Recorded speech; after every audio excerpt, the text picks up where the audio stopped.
I'm going to be showing you how to delete eFootball account, and here's how to delete it. So there are two different things you might mean. So we need to know about deleting it is in eFootball your account is tied to Konami ID.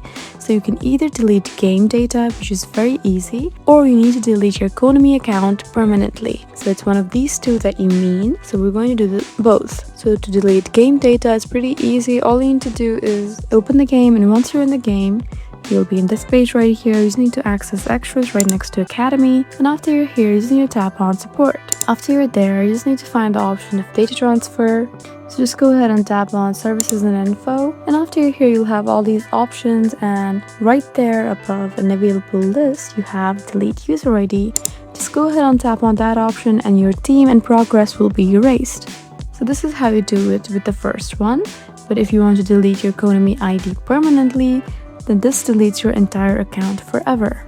So to do that, you need to actually go to Konami ID's website. So just go back, open a browser. So once you're here, you'll have this option to log in, and make sure you log in. Just go ahead and tap on login right there. And once you've done it, you'll have the option to go to account settings, and you'll have the option to delete Konami ID. So that's how easy it is to delete eFootball account in your device.